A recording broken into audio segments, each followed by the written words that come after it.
Hello बच्चों, कैसे हो आप सभी। बच्चों, मैं आशा करती हूँ कि आप सभी बहुत अच्छे होंगे। तो बच्चों, आज की कक्षा में जो पाठ हम पढ़ने जा रहे हैं वो है संज्ञा, जिसे हम इंग्लिश में क्या कहते हैं, नाउन। तो बच्चों, जब आप अपने आसपास देखोगे तो आपको बहुत सारी चीजें दिखाई देंगी। तो बच्चों, जितनी भी चीजें आपको अपने आसपास दिखाई दे रही हैं, सभी का कोई ना कोई नाम तो होगा ही। तो बच्चों, व्याकरण की भाषा में इन्हीं नामों को हम क्या कहते हैं, संज्ञा। आइए बच्चों, इस पाठ में देखते हैं कि संज्ञा किसे कहा जाता है। मैं अपने माता पिता के साथ आगरा का ताजमहल देखने गया। वह सुंदर इमारत सफेद संगमरमर के पत्थरों से बनी है। घूमते हुए हम थक गए, हमें प्यास लगने लगी। हमने पानी पिया और आगे चल दिए। उपयुक्त वाक्यों में रंगीन छपे शब्द किसी न किसी के नाम का बोध करा रहे हैं, जैसे माता पिता व्यक्तियों के नाम, आगरा ताजमहल इमारत स्थानों के नाम, पत्थर पानी वस्तु के नाम, प्यास भाव का नाम। इन नामों को ही संज्ञा कहते हैं। परिभाषा: किसी व्यक्ति वस्तु स्थान तथा भाव के नाम को संज्ञा कहते हैं। आइए बच्चों, देखते हैं इधर। यहाँ पर हमने क्या देखा, यहाँ पर हमने देखा कि एक बच्चा है, वो क्या बता रहा है, मैं अपने माता पिता के साथ आगरा में ताजमहल देखने गया। तो बच्चों देखो, जो माता पिता है वो व्यक्तियों का नाम है, आगरा स्थान का नाम है, ताजमहल एक इमारत का नाम है। ठीक है बच्चों, और इसके बाद पत्थर वस्तु हो गई, प्यास क्या हो गया, भाव, और पानी भी एक आपका क्या हो गया, वस्तु। तो बच्चों, अगर हम संज्ञा की परिभाषा देखें तो क्या है इसकी परिभाषा, किसी व्यक्ति वस्तु स्थान तथा भाव के नाम को ही संज्ञा कहते हैं। आइए बच्चों, आगे देखते हैं। संज्ञा के भेद, काइंड्स ऑफ नाउन। संज्ञा के 5 भेद होते हैं: व्यक्तिवाचक संज्ञा, जातिवाचक संज्ञा, भाववाचक संज्ञा, समूहवाचक संज्ञा, द्रव्यवाचक संज्ञा। बच्चों, पिछली कक्षाओं में आपने खाली 3 भेद पढ़े, अब 2 भेद आप और पढ़ेंगे, समूहवाचक और द्रव्यवाचक। आइए बच्चों, सबसे पहले हम देखते हैं व्यक्तिवाचक संज्ञा। प्रॉपर नाउन, किसी विशेष व्यक्ति वस्तु तथा स्थान के नाम का बोध कराने वाले शब्दों को व्यक्तिवाचक संज्ञा कहते हैं, जैसे अमिताभ बच्चन, गंगा, राहुल। देखिए बच्चों, जब हम जो ऐसे शब्द जो किसी विशेष व्यक्ति वस्तु स्थान का बोध कराएं, जैसे बच्चों देखो, मैंने बोला मान लो हीरो, क्या आपको पता चला कौन सा हीरो, हीरो तो बहुत सारे हैं, लेकिन जब मैंने बोला अमिताभ बच्चन तो इससे आपको प्रॉपर इंफॉर्मेशन मिली, इसीलिए बच्चों इसे क्या कहेंगे, व्यक्तिवाचक संज्ञा। ऐसे ही यहाँ पे है गंगा। गंगा एक नदी का नाम है, नदियां तो बहुत सारी हैं बच्चों, लेकिन जब हमने प्रॉपर नाम ले दिया तो वो क्या हो गई, व्यक्तिवाचक संज्ञा।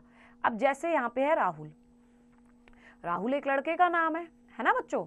तो अगर मैं बोलती लड़का तो क्या तब भी ये व्यक्तिवाचक संज्ञा होता, नहीं। जब मैंने यहाँ पर नाम लिया बच्चों, मैंने किसी पर्टिकुलर व्यक्ति का नाम लिया है, तो इसलिए क्या है, व्यक्तिवाचक संज्ञा। आइए बच्चों, आगे देखते हैं। अगला है जातिवाचक संज्ञा, कॉमन नाउन। जिन शब्दों से वस्तुओं या प्राणियों की जाति का बोध होता है उन्हें जातिवाचक संज्ञा कहते हैं, जैसे गाय, लड़की, गिलास। देखिए बच्चों, जब हमें पूरी जाति का बोध हो, ठीक है, जिन शब्दों से वस्तुओं की प्राणियों की पूरी जाति का बोध हो, उसे हम कहते हैं जातिवाचक संज्ञा। आइए कैसे देखते हैं। जैसे कि मान लो गाय, तो बच्चों गाय तो कई तरीके की होती है ना बच्चों। ऐसे ही लड़की, लड़कियां तो बहुत सारी होती है, सबके अपने अपने नाम होते हैं। ऐसे ही गिलास, गिलास भी कई तरीके के होते हैं, लेकिन हमने यहाँ पर पूरी जाति को बता दिया, इसलिए हम इसे बोलेंगे जातिवाचक संज्ञा। आगे आइए बच्चों, अगला है भाववाचक संज्ञा, एब्स्ट्रैक्ट नाउन। जिन शब्दों से किसी पदार्थ या वस्तुओं में पाए जाने वाले गुण, दोष या अवस्था का बोध हो उन्हें भाववाचक संज्ञा कहते हैं, जैसे बचपन, गरीबी, प्रसन्नता। तो देखिए बच्चों, भाववाचक संज्ञा क्या होती है, जैसे कि नाम से ही पता चल रहा है, इसमें क्या होते हैं, हमारे भाव, इमोशंस, फीलिंग्स। बच्चों इन्हें हम छू नहीं सकते, केवल महसूस कर सकते हैं। ये क्या हो सकते हैं, ये किसी के गुण दोष भी हो सकते हैं, या जीवन की कोई अवस्था भी हो सकती है। देखिए बच्चों, जैसे कि उदाहरण के तौर पे क्या दिया गया है, बचपन, गरीबी, प्रसन्नता।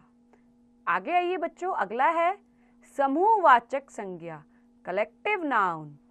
जिन शब्दों से किसी समूह का बोध होता है उन्हें समूहवाचक संज्ञा कहते हैं, जैसे कक्षा, परिवार, भीड़। देखिए बच्चों, किसे कहते हैं समूहवाचक संज्ञा? जैसे कि नाम से ही पता चल रहा है, जिन शब्दों से किसी समूह का बोध हो। समूह में बहुत सारे लोग होते हैं, जैसे कि मान लो मैंने बोला कक्षा, तो बच्चों पूरी कक्षा में तो बहुत सारे बच्चे होते हैं ना, तो मैंने यहाँ पर अलग अलग ना बोलकर पूरा एक नाम ले दिया, कक्षा। इसी तरीके से परिवार, परिवार में भी कई सदस्य होते हैं। और फिर अगला है भीड़। आइए बच्चों आगे देखते हैं, द्रव्यवाचक संज्ञा, मटेरियल नाउन। वे शब्द जिनसे किसी धातु, द्रव्य या पदार्थ का बोध होता है उन्हें द्रव्यवाचक संज्ञा कहते हैं, जैसे कि सोना, चांदी, दूध, पानी। देखिए बच्चों, मटेरियल नाउन किसे कहते हैं? बच्चों, ऐसे शब्द जिनसे किसी धातु या द्रव्य या पदार्थ का बोध हो उन्हें हम द्रव्यवाचक संज्ञा कहते हैं। देखो बच्चों, जैसे कि मान लो हो गया सोना। अब सोने से बहुत सारी चीज बनाई जाती है, बनाई जा सकती है। सोने से क्या क्या क्या बनाया जाता है? मूर्तियां हो गई, गहने हो गए, है ना। दूध हो गया आपका, दूध एक मटेरियल है, दूध से काफी सारी चीजें बनती है, घी, पनीर, दही, मिठाइयाँ, है ना बच्चों। तो इस तरीके से इन्हें हम क्या बोलेंगे? द्रव्यवाचक संज्ञा। आगे देखेंगे बच्चों, भाववाचक संज्ञाओं को बनाना, मेकिंग ऑफ एब्स्ट्रैक्ट नाउन।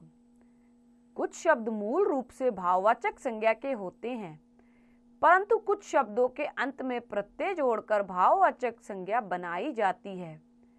प्रमुख रूप से जातिवाचक संज्ञा, सर्वनाम, विशेषण, क्रिया व क्रिया विशेषण से भाववाचक संज्ञाएं बनाई जाती हैं। आइए बच्चों, अब हम देखेंगे कि किस तरीके से जातिवाचक संज्ञाओं को भाववाचक संज्ञा बनाया जाता है। जातिवाचक संज्ञा से जातिवाचक, भाववाचक। कवि, कवित्व, बच्चा, बचपन, इंसान, इंसानियत, लड़का, लड़कपन, मानव, मानवता, विद्वान, विद्वता, शत्रु, शत्रुता, देव, देवत्व, पशु, पशुता, गुरु, गुरुत्व या गुरुता। तो बच्चों ये तो थे जातिवाचक संज्ञा से। अब हम देखेंगे सर्वनाम से हम कैसे भाववाचक संज्ञा बना सकते हैं। आइए बच्चों देखते हैं। एक तरफ हमने लिख दिया सर्वनाम, दूसरी तरफ हमने लिख दिया भाववाचक। अहम, अहंकार, पराया, परायापन, अपना, अपनत्व, स्वयं, स्वत्व। फिर बच्चों यहाँ देखेंगे सर्व, सर्वस्व, आप, आपा, मम, ममत्व, निज, निजता। अब इसके बाद देखेंगे विशेषण से कैसे बनाओगे आप। एक तरफ विशेषण और एक तरफ भाववाचक संज्ञा।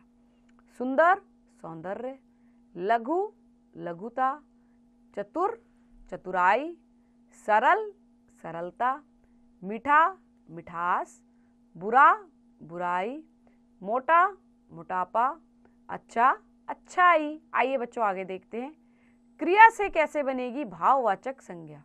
एक तरफ क्रिया लिख दो और एक तरफ भाववाचक संज्ञा।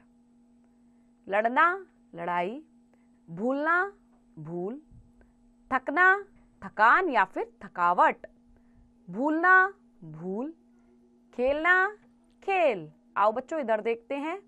उड़ना, उड़ान, कहना, कहावत, लिखना, लिखाई, हंसना, हंसाई या फिर हंसी, दौड़ना, दौड़। अब बच्चों क्रिया विशेषण से देखेंगे। एक तरफ क्रिया विशेषण, दूसरी तरफ भाववाचक। शीघ्र, शीघ्रता, नित्य, नित्यता, निकट, निकटता, दूर, दूरी, मना, मनाही, कम, कमी, अधिक, आधिक्य, समीप, समीपता। आइए बच्चों अब यहाँ पर आपके लिए कुछ पॉइंट्स दिए गए हैं, इन पॉइंट्स को आपको याद रखना है। आइए पढ़ते हैं क्या है पॉइंट। याद रखिए, किसी व्यक्ति, वस्तु, स्थान या भाव के नाम को संज्ञा कहते हैं। संज्ञा के 5 भेद होते हैं। व्यक्तिवाचक, जातिवाचक व भाववाचक, समूहवाचक व द्रव्यवाचक। जातिवाचक संज्ञा सर्वनाम, विशेषण, क्रिया व क्रिया विशेषण से भाववाचक संज्ञाओं की रचना की जाती है। तो बच्चों ये सारा ही आप पढ़ चुके हो पाठ में। अब हम इसका अभ्यास कार्य देखते हैं। आइए अभ्यास करें। क, निम्नलिखित प्रश्नों के उत्तर दें। तो बच्चों यहाँ पर जितने भी प्रश्न पूछे गए हैं मैं एक एक के उत्तर आपको बताऊंगी, बाकी के उत्तर आप खुद से करेंगे। सबसे पहला है संज्ञा की परिभाषा लिखिए। क्या लिखोगे बच्चों?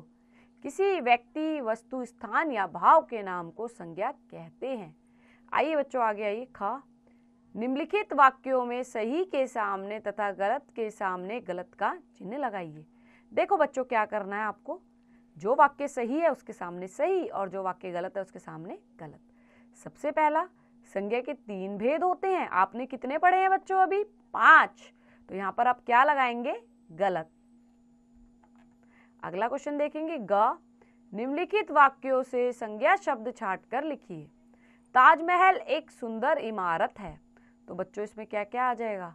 एक तो ताजमहल, सुंदर और इमारत, ये तीनों ही चीज इसमें क्या होगी? संज्ञा। आइए बच्चों आगे देखते हैं। निम्नलिखित शब्दों से भाववाचक बनाइए। क्या बनाओगे?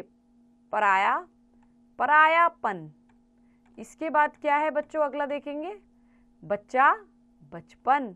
अच्छा, अच्छाई। इसके बाद अगला क्वेश्चन है बच्चों क्रियात्मक गतिविधि। यहाँ पर आपके लिए एक एक्टिविटी दी गई है। आइए देखते हैं क्या है एक्टिविटी। निम्नलिखित शब्दों को चुनकर उनके शीर्षक तक पहुंचाइए। तो बच्चों देखो क्या करना है। मान लो व्यक्तिवाचक संज्ञा दी है तो आपको व्यक्तिवाचक संज्ञा के नाम छाट के आपको यहाँ लिखने हैं। और ऐसी जातिवाचक, कैसी भाववाचक, समयवाचक और द्रव्यवाचक। तो बच्चों अगला क्वेश्चन देखेंगे। अपने मित्रों के साथ बैठकर शहरों के नाम पर आधारित अंतराक्षरी का खेल खेलो। जैसे मेरठ, ठाकुरद्वारा, रायबरेली, रामपुर। इसी प्रकार खेल जारी रहेगा। ठीक है बच्चों, क्या करना है आपको? एक वर्ड बोल दिया, जैसे ये किसी शहर का या गांव का नाम, इसके लास्ट में जो वर्ड आएगा उससे आपको नया वर्ड शुरू करना है। ठीक है बच्चों, तो ये अध्याय बच्चों यहीं समाप्त होता है। मैं आशा करती हूँ कि आपको ये पाठ अच्छे से समझ आया होगा। अब आप एक बार इसकी प्रैक्टिस खुद से कीजिए।